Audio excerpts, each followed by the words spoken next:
Welcome to JNTV news channel. బడ్జెట్పై సంపూర్ణ మద్దతు తెలిపిన ఎమ్మెల్యే కోన్ రవికుమార్. అన్ని వర్గాలకు న్యాయం చేసే ప్రజాహిత బడ్జెట్. కూన్ రవికుమార్ ఆంధ్రప్రదేశ్ రాష్ట్ర అసెంబ్లీలో కూటమి ప్రభుత్వం ప్రవేశపెట్టిన బడ్జెట్పై జరిగిన చర్చలో భాగంగా ఆమదాలవలస ఎమ్మెల్యే మరియు రాష్ట్ర public undertakings committee PUC chairman cone Ravikumar తన సంపూర్ణ మద్దతును ప్రకటిస్తూ ధన్యవాదాలు తెలిపారు. బడ్జెట్లో కేటాయించిన నిధులపై విశ్లేషణాత్మకంగా మాట్లాడిన ఆయన, ఈ బడ్జెట్ అన్ని వర్గాల ప్రజలను సంతోషపరుస్తూ అభివృద్ధి దిశగా రాష్ట్రాన్ని ముందుకు తీసుకెళ్లే విధంగా రూపొందించబడిందని పేర్కొన్నారు. ఈ సందర్భంగా ఆయన మాట్లాడుతూ, మంత్రిగా ప్రవేశపెట్టినటువంటి అప్రాప్రియేషన్ బిల్లుని సమర్థిస్తున్నాయి. ఈరోజు రాష్ట్రంలో రైతులు, యువత, మహిళలు, బలహీన వర్గాలు అన్ని వర్గాల సంక్షేమం, అన్ని ప్రాంతాల అభివృద్ధి ఒక జోడెద్దుల బండిలా నడిచేదానికి ఒక రోడ్ మ్యాప్గా నిలిచేటటువంటి బడ్జెట్ అధ్యక్ష. ఈరోజు కూటమి ప్రభుత్వం అధికారంలోకి వచ్చాక ఇది మూడో బడ్జెట్ అధ్యక్ష. మొదటి బడ్జెట్ 6 నెలలకు ప్రవేశపెట్టాం. రెండో బడ్జెట్ పూర్తి స్థాయిలో పెట్టాం. ఇది మూడో బడ్జెట్ అధ్యక్ష. అయితే అధ్యక్ష, గడచిన 5 ఏళ్లలో అంటే 2019-24 సంవత్సరాల మధ్యన జరిగినటువంటి విధ్వంసం ఆర్థిక విధ్వంసం అధ్యక్ష. ఆర్థిక విధ్వంసం నుంచి ఇప్పుడిప్పుడే వికాసం వైపు అడుగులేస్తూ ఉంది. ఆ అడుగుల్ని అడుగుల నుంచి పరిగెత్తేదానికి ఈరోజు ఈ బడ్జెట్ దోహదం చేస్తుందనడంలో ఎటువంటి సందేహం లేదు అధ్యక్ష. రాష్ట్ర చరిత్రలో గతంలో ఎన్నడూ కూడా ఇంత స్థాయిలో బడ్జెట్ను రూపొందించిన పరిస్థితి లేదు. ఈ బడ్జెట్లో అధ్యక్ష సాంఘిక సంక్షేమానికి 91,000 కోట్ల రూపాయలు కేటాయించారు అధ్యక్ష. అంటే ఈ ప్రభుత్వానికి బడుగు బలహీన వర్గాల సంక్షేమం, అభివృద్ధి, ఈ కూటమి ప్రభుత్వం బడుగుల సంక్షేమానికి ఎంత పెద్దపీట వేస్తుందనే దానికి ఈ బడ్జెట్లో కేటాయించినటువంటి నిధులు దానికి తార్కాణం అధ్యక్ష. సారీ 2019-24 మధ్యకాలంలో అధ్యక్ష జగన్మోహన్ రెడ్డి గారు ముఖ్యమంత్రిగా ఉన్నప్పుడు ఆయన చాలా మాట్లాడేవాడు అధ్యక్ష.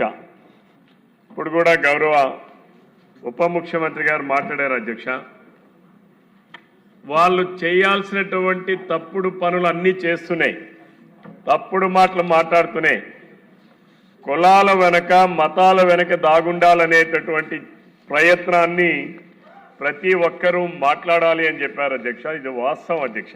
ఎందుకనంటే దానిని ఈ బడ్జెట్లో అంకెలు కూడా చూస్తూ ఉంటే జగన్మోహన్ రెడ్డి అనే వ్యక్తి బీసీలను, దళితులను, గిరిజనులను, అట్టడుగునున్న అల్పసంఖ్యాక వర్గాల వారిని ఏ రకంగా తొక్కి పెట్టాలనేటటువంటి ఆలోచన చాలా స్పష్టంగా కనిపిస్తుంది అధ్యక్ష. ఒకసారి మనం చూస్తే అధ్యక్ష, welfare of SC, ST, BC and minority అధ్యక్ష 2023-24 అధ్యక్ష, ఇది జగన్మోహన్ రెడ్డి గారు ముఖ్యమంత్రిగా ఉన్నప్పుడున్నటువంటి బడ్జెట్ ఏమో 50,992 కోట్ల రూపాయలు అలాట్ చేస్తారు అధ్యక్ష. ఖర్చు పెట్టింది కేవలం 36,185 కోట్ల అధ్యక్ష. అంటే కేవలం 69% ఖర్చు పెట్టారు అధ్యక్ష.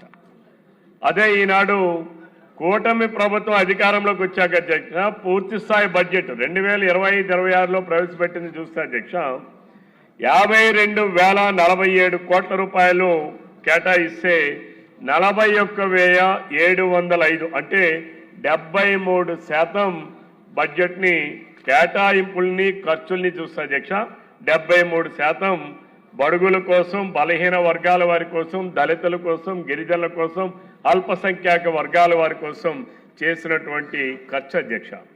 అట్లానే అధ్యక్ష సోషల్ వెల్ఫేర్ అండ్ న్యూట్రిషన్ అధ్యక్ష జగన్మోహన్ రెడ్డి గారు సోషల్ వెల్ఫేర్ అండ్ న్యూట్రిషన్ అధ్యక్ష. అంటే ఎవరైతే సమాజంలో పేద వర్గాలుగా ఉంటారో, న్యూట్రిషనల్ ఫుడ్స్ తినేదానికి తీసుకునేదానికి వారికి ఆర్థిక చేయూతని తగ్గుగా ఉంటుందో అటువంటి వర్గాల వారిని ఆదుకోవాల్సినటువంటి సంకల్పం ప్రభుత్వానికి ఉండాలి. అటువంటి ప్రయత్నాలు అధ్యక్ష జగన్మోహన్ రెడ్డి గారు చూస్తే కేవలం 23-24లో 11,230 కోట్ల రూపాయలు కేటాయిస్తే అధ్యక్ష, ఖర్చులు చూస్తే అధ్యక్ష 5,957 అంటే 47% అధ్యక్ష. అదే కూటమి ప్రభుత్వ అధికారంలోకి వచ్చాక అధ్యక్ష 9,071 కోట్లు కేటాయిస్తే 7,290 కోట్ల రూపాయలు ఖర్చు పెట్టాం అధ్యక్ష. అంటే 74% ఖర్చు పెట్టినటువంటి ప్రభుత్వం కూటమి ప్రభుత్వం అధ్యక్ష. అలాగే education, sports, arts and culture చూస్తే అధ్యక్ష జగన్మోహన్ రెడ్డి గారి ప్రభుత్వం 32,658 కోట్ల రూపాయలు అధ్యక్ష. జగన్మోహన్ రెడ్డి గారు ఈ రాష్ట్రంలో 2024 జూన్ 10 వరకు ముఖ్యమంత్రిగా ఉన్న కాలంలో జిఎస్డిపి 10.5% తగ్గిపోయింది అధ్యక్ష. అంటే 3% తగ్గిపోయింది అధ్యక్ష. అంటే 6.94 లక్షల కోట్ల సంపద నష్టపోయాం అధ్యక్ష.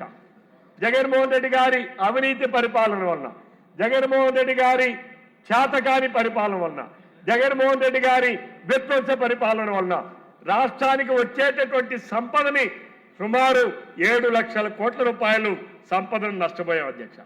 అంతేకాదు అధ్యక్ష 76,195 కోట్ల రూపాయలు ఎక్స్ట్రాగా వచ్చే ఆదాయాన్ని కూడా కోల్పోయాం అధ్యక్ష.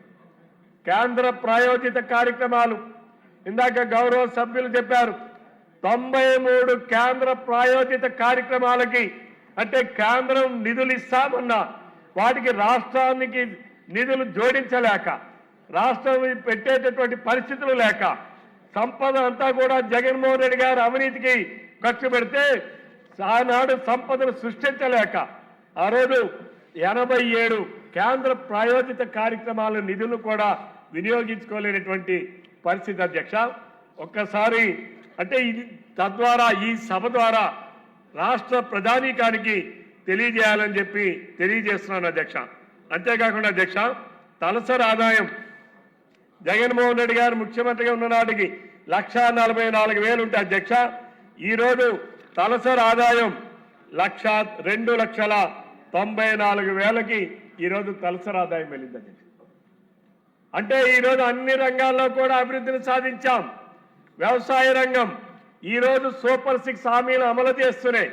ఈరోజు ఇందాక గౌరవ ఉప ముఖ్యమంత్రి గారు చెప్పారు అధ్యక్ష, పెన్షన్ల కోసం ఏడాదికి 33,000 కోట్ల రూపాయలు అంటే 5 సంవత్సరాల్లోనే 1,70,000 కోట్ల రూపాయలు ఒక్క పింఛన్ల రూపంలోనే ఈ రాష్ట్రంలో ఉన్నటువంటి ఏడాదికి 65 లక్షల మందికి నిరుపేదలకి అందిస్తున్నటువంటి ప్రభుత్వం అధ్యక్ష. అంటే జగన్మోహన్ రెడ్డి గారు సిద్ధమని చెప్పి సభలు పెట్టి ఆ రోజు చెప్పేవాడు అధ్యక్ష, నేను 1,70,000 కోట్ల రూపాయలు డీబీటీ ద్వారా ఇచ్చారని.